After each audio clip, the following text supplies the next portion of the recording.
Om Shanti. Good morning. अव्यक्त मुरली 9 फरवरी 2025। बाबा का मीठा मीठा पत्र हम मीठे मीठे बच्चों के मीठे मंथन के लिए। मंथन शुरू करने से पहले सर्वशक्तिमान शिव बाबा की शक्तिशाली किरणों के नीचे बैठ जाते हैं और अनुभव करते हैं कि मैं मास्टर सर्वशक्तिमान आत्मा हूँ, सर्वशक्तिमान पिता की संतान हूँ। ये मुरली अव्यक्त बाप दादा के रिवाइज कोर्स 18 जनवरी 2004 की अव्यक्त वाणी है।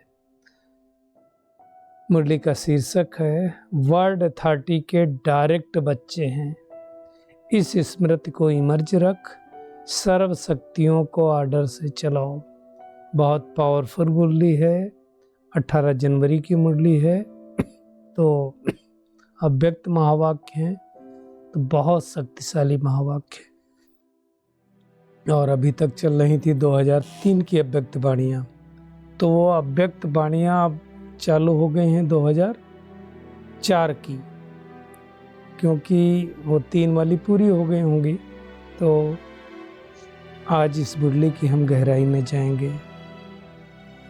इस मुरली में बहुत सारी बातें बाबा ने हम बच्चों को बताई हैं, खास करके मेरा बाबा, मेरे दिल के गीत की बात बाबा ने की है, और सर्व शक्तियों की भी बात की है बाबा ने। सर्व शक्तियों का मतलब होता है मास्टर सर्वशक्तिमान। खाली एक शक्ति की बात नहीं है, सारी शक्तियों की बाबा ने बात की है। और बाबा ने कहा कि जैसे आप सब बच्चे कहते हो कि बाबा समय पर हाजिर हो जाता है, तो अगर बाबा हाजिर हो जाता है तो बाबा की शक्तियाँ क्यों हाजिर नहीं होगी, तो उसके बारे में बाबा ने कहा हुआ है, तो उसकी भी हम गहराई में जाएंगे। और अगर आप सर्वशक्तिमान हो तो शक्तियाँ हमारे आर्डर प्रमाण चलनी चाहिए, उसके बारे में भी बाबा ने कहा है ना। तो कितनी स्मृति रहती उसके बाद। एक्चुअली क्या है, ये 18 जनवरी जो है स्मृति सो समर्थी स्वरूप का दिन है, तो जितना स्मृति रहेगी उतना हमको समर्थ हम रहेंगे। तो बाबा ने और एक चीज कही कि आप परमात्मा अधिकारी आत्मा हैं, तो चेक करो कि इस समय कितनी शक्तियां आपके पास आई हैं, है ना। ऐसा नहीं हो सकता है कि आप जड़ चित्रों के आगे लोग मांगते हैं और आपके पास शक्तियां नहीं हैं, तो आप समर्थी बनो। तो उसके बारे में बाबा ने कहा, और बेस्ट के बारे में बाबा ने कहा। सारा दिन में चेक करो बेस्ट कितना है और बेस्ट कितना है ना। अब बाबा कहता है चाहे 40% बेस्ट है, बेस्ट 20% बेस्ट है, बेस्ट मतलब व्यर्थ, तो व्यर्थ ही है ना। और एक बात बाबा ने कहा, जो ब्रह्मा बाबा करता था, अपनी कर्मेंद्रियों की वो लगाता था कचहरी, तो वैसे हम भी कितनी कचहरी लगाते हैं उसको हमें देखना है। तो उसके बारे में भी बाबा ने हमें कहा हुआ है, तो उसके बारे में भी हम चेकिंग करेंगे। और कैसे हम अपना भविष्य चेक कर सकते हैं कि हमारा भविष्य कैसे होने वाला है, उसके बारे में भी बाबा ने कहा है। और आज रामायण और भागवत की उल्टी कथा की भी बात है ना। क्योंकि देखो, अगर हमारे पास रूलिंग पावर, कंट्रोलिंग पावर नहीं है, तो हम राजा कैसे बन सकते हैं। और आज अगर कंट्रोलिंग पावर, रूलिंग पावर होगी तो हम भविष्य में बन पाएंगे। तो बहुत गहरी मुरली है। हम शुरुआत करते हैं कि कैसे हम स्मृति सो समर्थी स्वरूप बन सकते हैं। स्मृति नहीं होगी तो समर्थी हमको आ नहीं सकती है। तो आज बाबा ने कहा, इस समर्थी दिवस पर चारों ओर के बच्चे विशेष रूप से ब्रह्मा बाप की स्मृति में इमर्ज हैं, है ना। बाबा तो सबको याद करता है। तो अमृत बेले से देखो, उस दिन रात तक सुबह से लगा करके, तो 2 तरह के बच्चे हैं। एक वो बच्चे हैं जिन्होंने साकार पालना ली, और एक वो बच्चे हैं हमारे आपके जैसे जो अव्यक्त पालना ले रहे हैं।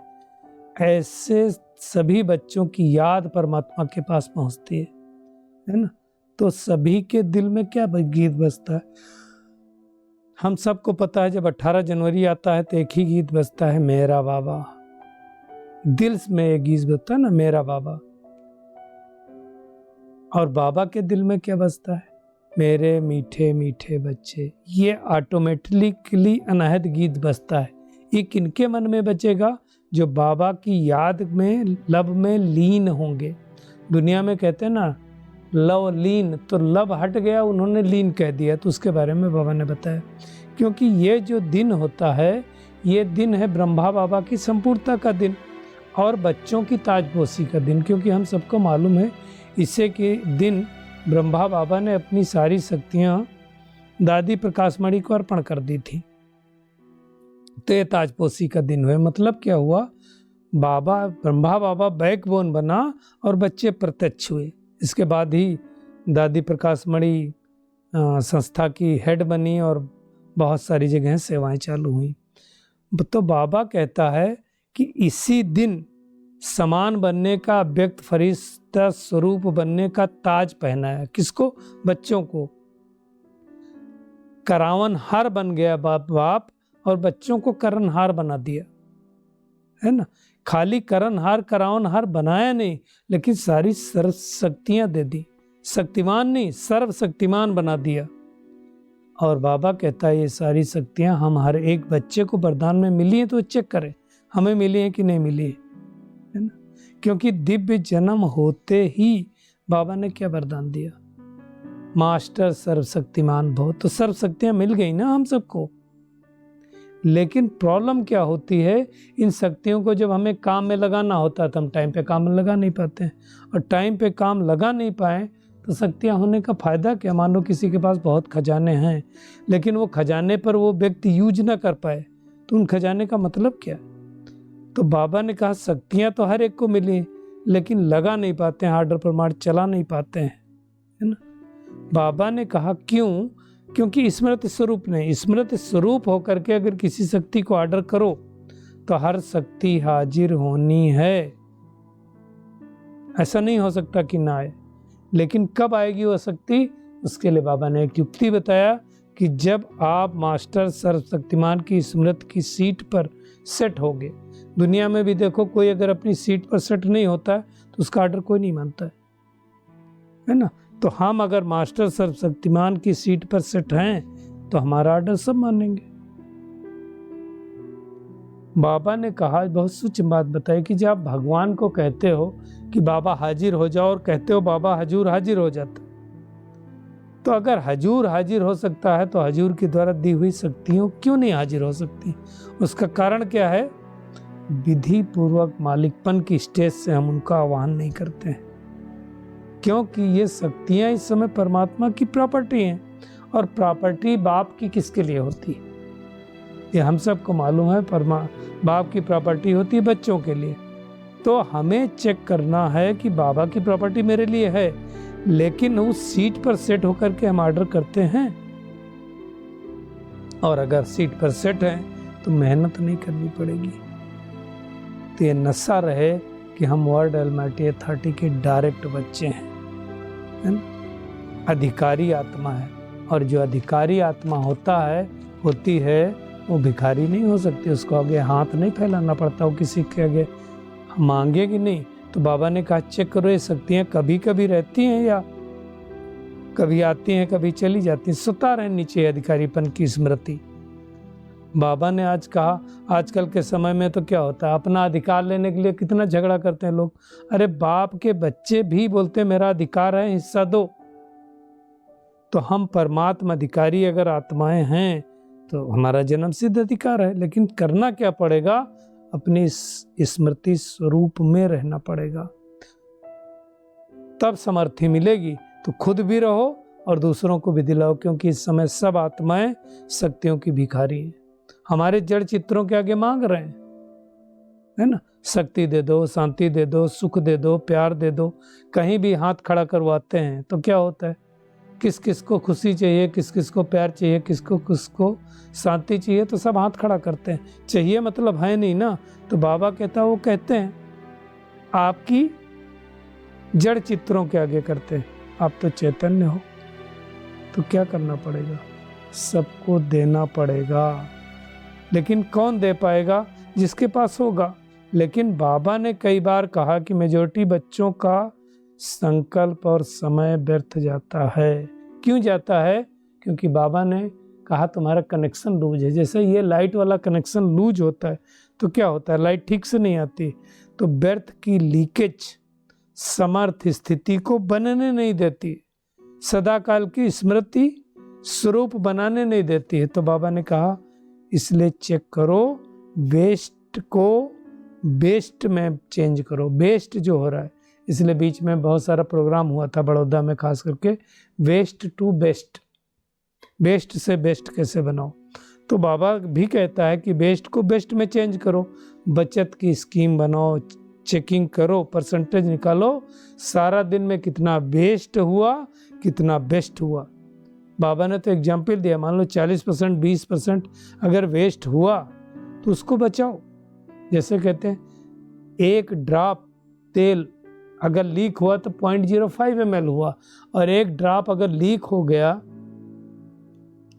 है ना, 1 मिनट में भी पकड़ो तो आप सोचो, सॉरी 1 सेकंड में अगर एक ड्रॉप हुआ तो 1 मिनट में कितना हो गया, 60 ड्रॉप हो गया, मतलब 30 ml हो गया। और 60 मिनट में फिर कितना हो गया, तो 1.8 लीटर हो गया। 24 घंटे में कितना हो गया आप सोचो, तो 30-35 लीटर हो गया। तो एक ड्रॉप भी माने रखता है। ऐसे ही अगर थोड़ा भी लीक है, थोड़ा भी वेस्ट है, तो बहुत वेस्ट आएगा, और ये आदत होगी तो लास्ट में हम धोखा खा जाएंगे। इसलिए बाबा कहता है इसके लिए क्या करो, फिर वेस्ट अगर हो रहा है तो क्या करो, अपनी कर्मेंद्रियों की दरबार लगाओ। जो साकार बाबा ने किया, ब्रह्मा बाबा ने किया, अपनी रोज कर्मेंद्रियों की दरबार लगाता था। किस तरह लगाता था कि हे मन मंत्री, तुम्हारी चलन अच्छी रही कि नहीं रही, आर्डर में चलो। हे संस्कार, आर्डर में चलो। अगर ऊपर नीचे हुआ तो क्या कहता था, कारण को निवारण करता था। हर रोज ऑफिशियल दरबार लगाई। ऐसे बाबा ने आज तो इंस्ट्रक्शन दिया कि हम बच्चों को भी अपनी स्वराज की दरबार लगाना है ना। बाबा ने कहा कई बच्चे बाबा से मीठी रूरियान तो करते हैं, बात करते हैं, और क्या कहते हैं, मेरे भविष्य का चित्र बना दो कि मेरे को क्या पद पोजीशन मिलने वाला है। अभी पिछली मुरली में भी बात हुई थी ना कि आप अपने भविष्य को जान सकते हैं। पिछले संडे की मुरली में बात हुई थी, हम भी जान सकते हैं। तो बाबा कहता है कि भगवान को पूछते हैं कि हमारा भविष्य का चित्र बनाओ, है ना। जैसे वो बाबा ने एग्जाम्पल दिया, जगदम्बा से पूछते थे, चित्र मंगाते थे कि हमारा चित्र कैसा है, चरित्र कैसा है, मम्मा से पूछते थे। ऐसे भगवान से भी पूछते हैं कि हमको हमारा चित्र मिल जाए, क्या बनने वाले हैं तो अच्छा है। बाबा कहता है कि हमने हर एक बच्चे को एक विचित्र दर्पण दिया। चित्र नहीं है उसका, लेकिन विचित्र दर्पण दिया। कौन सा दर्पण दिया? उसका चेकिंग करने का फार्मूला बाबा ने दे दिया कि इस समय जितना स्वराज्य अधिकारी होंगे उतना भविष्य में राज्य अधिकारी बनेंगे। ये कई बार बातें आ चुकी, तो चेक करें। हम आज स्वराज्य अधिकारी हैं, अगर हम स्वराज्य अधिकारी हैं तो भविष्य में भी स्वराज्य अधिकारी बनेंगे। अब शकल देखनी है तो कौन सी देखनी, भविष्य की देखने की जरूरत नहीं है। क्या करो, अभी हम स्वराज्य अधिकारी कितना हैं उसकी शकल देख लो। मानो मैं आत्मा एक संकल्प करना चाहती हूँ, मान लो फॉर एग्जाम्पल मैंने कहा कि मुझे कॉफी नहीं लेनी है, एक संकल्प किया हमने। अब मैं बाहर की बात नहीं कर रहा हूँ, घर की बात कर रहा हूँ या बाबा के घर की बात कर रहा हूँ। मैंने संकल्प किया कि मैं आत्मा कॉफी नहीं पीऊंगी। अब कॉफी सामने आ गई, बड़ी अच्छी खुशबू आ रही, सब पी रहे हैं। किसी ने कहा अरे पी लो ना, कभी कभी पीने से क्या होता है। संकल्प किया और मैं अपने संकल्प पे कायम नहीं रहा और पी लिया, तो हम स्वराज्य अधिकारी बने नहीं। तो ये स्वराज्य अधिकार भविष्य का दर्पण शकल देखने का दर्पण है। तो ये दर्पण तो हम सबको दिया है। अब बाबा ने कहा कि ऐसा तो होगा नहीं, अगर दर्पण पर दाग लगे हों तब तो दिखाई देगा नहीं। और उसका बाबा ने बहुत क्लियर एग्जाम्पल दिया, क्लासिकल एग्जाम्पल दिया। भगवान भी मैं सोचता हूँ पर बैठे बैठे क्या क्या देखता होगा। कहा बाबा ने जैसे आप नहाते हो, जब नहाते हो तो क्या होता है, जो दर्पण होता है उस पर गर्म पानी के अगर छींटे पड़ जाएं तो दिखाई नहीं देता है। सर्दियों में खास करके गर्म पानी से हम नहाते हैं तो जो स्टीम उड़ती है शीशे के ऊपर चमक जाती है तो कुछ दिखता ही नहीं है। कोहरे के माफिक, फाबिक के माफिक तो चेहरा नहीं दिखाई देता, आईना क्लियर नहीं दिखता है ना। बाबा देखो क्या क्या दिखता है। तो इसी तरह से बाबा ने कहा कि अगर आपकी कोई कर्मेंद्रिय कंट्रोल में नहीं है, कंट्रोल में है लेकिन कभी कभी नहीं है भी है। मानो बाबा ने एग्जाम्पल दिया, चाहे आँख हो, मुख हो, कान हो, पाँव हो, हाथ हो, कुछ भी हो, अगर कभी कभी बुरे संग के तरफ चला जाता है तो मतलब फागी आ गई कभी कभी, तो क्या करेंगे? तो हम स्वराज अधिकारी हैं क्या? नहीं है ना। और उसका बाबा ने क्लासिकल एग्जाम्पल दिया, संगठन में बैठ जाएंगे, रामायण और भागवत की उल्टी कथाएं सुनेंगे। उल्टी कथाएं नहीं होती, रामायण और भागवत में जो भी कथा बनाई है उल्टी बनाई है। क्यों उल्टी बनाई? अब आप देखो, रावण उठा करके सीता को ले गया, कौन सी सीता को ले गया पता नहीं। बाप राम के वियोग में शरीर छोड़ दिया, कैकेयी ने मंथरा के कहने से वो किया। अब ये सब वहां की तो बात है नहीं, तो बाबा कहता है उल्टी नहीं सुनते, सुल्टी नहीं सुनते, उल्टी कथाएं सुनते हैं। तो चेक करो, कोई भी कर्मेंद्रिय संकल्प सहित, समय सहित अगर कंट्रोल में नहीं है तो स्वराज्य में कंट्रोलिंग पावर नहीं है। और अगर स्वराज्य में कंट्रोलिंग पावर नहीं है तो विश्व राज्य में क्या कंट्रोल करेंगे? Double triple underline. क्योंकि सतयुग में तो सब एक्यूरेट है, कंट्रोलिंग पावर, रूलिंग पावर सबके पास है। और वो कंट्रोलिंग पावर, रूलिंग पावर आई कहाँ से? यहाँ से आई, संगम युग से आई। संगम युग के पुरुषार्थ की प्रारब्ध है। तो अगर वर्तमान समय में कंट्रोलिंग पावर, रूलिंग पावर कम है तो फिर क्या होगा? सतयुग में तो और कम ही होने वाला है, सतयुग में तो ज्यादा और हो ही नहीं सकता ना। तो हमें अभी चेकिंग करना, अगर अभी है तो सतयुग में होगी। इसलिए बाबा ने कहा कि अभी इस आईने में देखो। हिसाब करने बाबा ने तो कहा होशियार हो ना, तो आईने में अपना फेस देखो, अपनी शक्ल देखो। राजा की आती है हमारी फेस, रॉयल फैमिली की आती है, रॉयल प्रजा की आती है, साधारण प्रजा की आती है, दास दासी की आती है। कौन सी शक्ल हमारी इस दर्पण में दिखाई देती है? खतरनाक तरह से बाबा ने आज चेकिंग करने का तरीका बताया है। कौन सी शक्ल हमारी दिखाई देती है? अगर अभी रूलिंग पावर, कंट्रोलिंग पावर है तो अच्छी शक्ल दिखाई देगी, नहीं है तो फिर हमें चेक करना है। हर रोज बाबा ने कहा चेक करो, क्योंकि बहुत काल के पुरुषार्थ से बहुत काल के राजभाग की प्राप्ति हुई। तो बाबा ने कहा चित्र मिला देखने का, इस चित्र से चेक करो।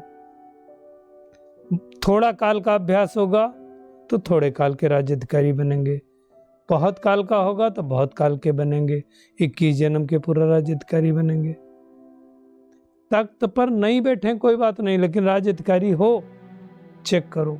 तो ये बहुत काल का पुरुषार्थ, बहुत काल की प्रारब्ध से डायरेक्ट कनेक्टेड है।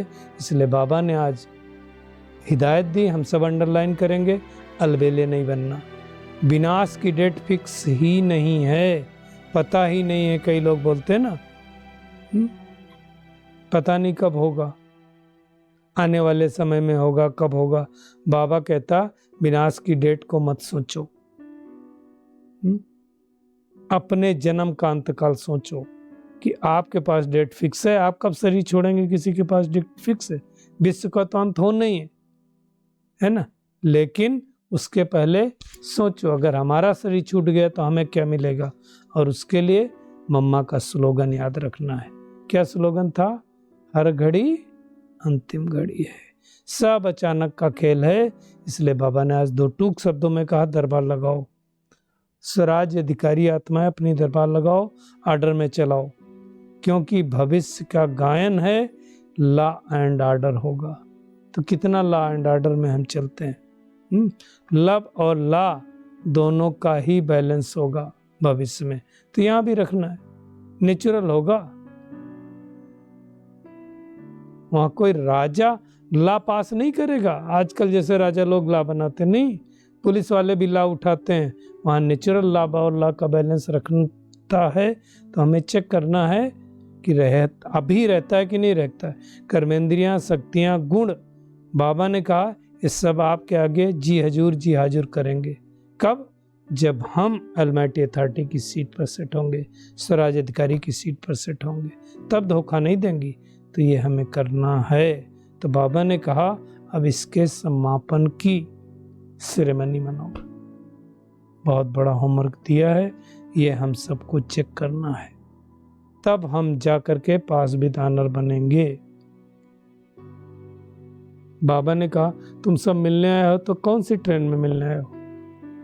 ट्रेन से मिलने आए हो कि प्लेन में मिलने आए हो? कि स्नेह के प्लेन से पहुंच गए।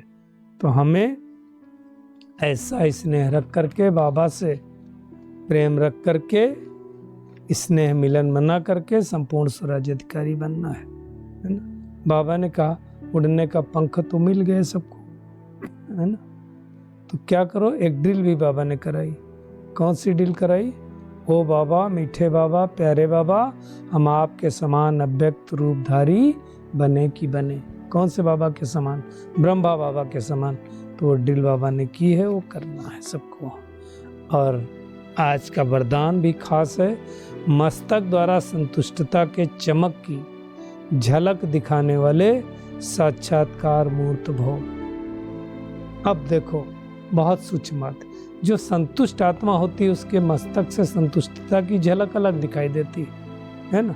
और जो उदास होगा, हताश होगा, उसको भी दूर से झलक दिखाई देती है, पता चलती है। संतुष्टता की झलक सदा चमकती रहती है, और उदास वाली आत्मा,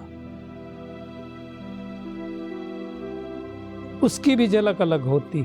अब जो संतुष्टता की झलक होगी, खुशी वाली आत्मा होगी, उसको अगर उदास आत्मा देखेगी तो वो भी खुश हो जाएगी।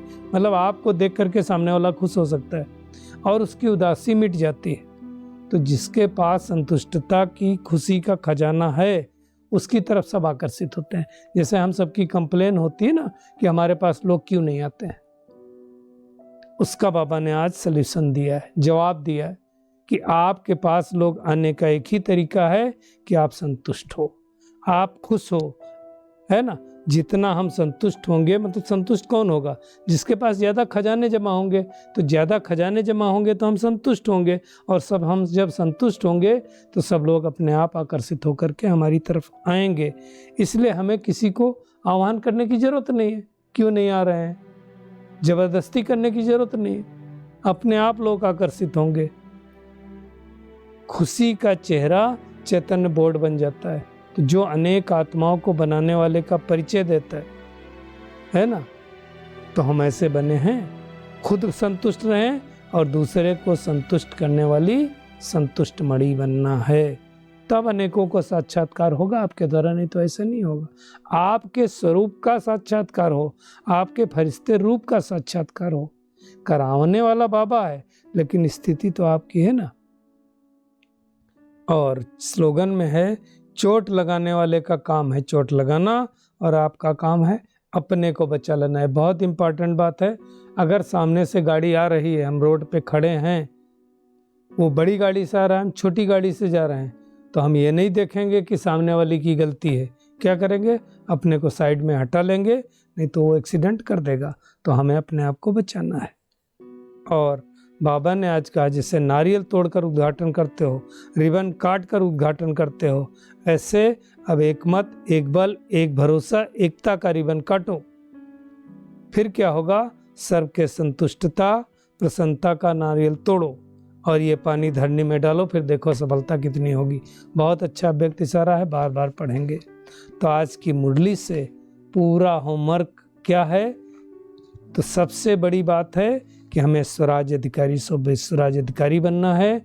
अपनी कर्मेंद्रियों की रोज कचहरी लगानी है और मास्टर एलमाइटी अथॉरिटी की सीट पर सेट होकर के सभी शक्तियों का आवाहन करना है ना। मालिक बनकर के प्रकृति को, संस्कार को, शक्तियों को, गुणों को आर्डर में चलाना है, तभी भी स्वराज अधिकारी बनेंगे। अपने स्वराज अधिकारी के दर्पण पे भविष्य का भी स्वराज अधिकार देखते रहना है और संतुष्ट मणि बन करके अनेक आत्माओं को संतुष्टता देनी है और संतुष्टता का सर्टिफिकेट लेना है। चोट लगाने वाले का काम है चोट लगाना और हमारा काम है अपने आप को बचाना। अच्छा, शुक्रिया मीठे प्यारे बाप दादा, शुक्रिया आप सभी का इस मीठे मंथन के लिए। अच्छा, ओम शांति।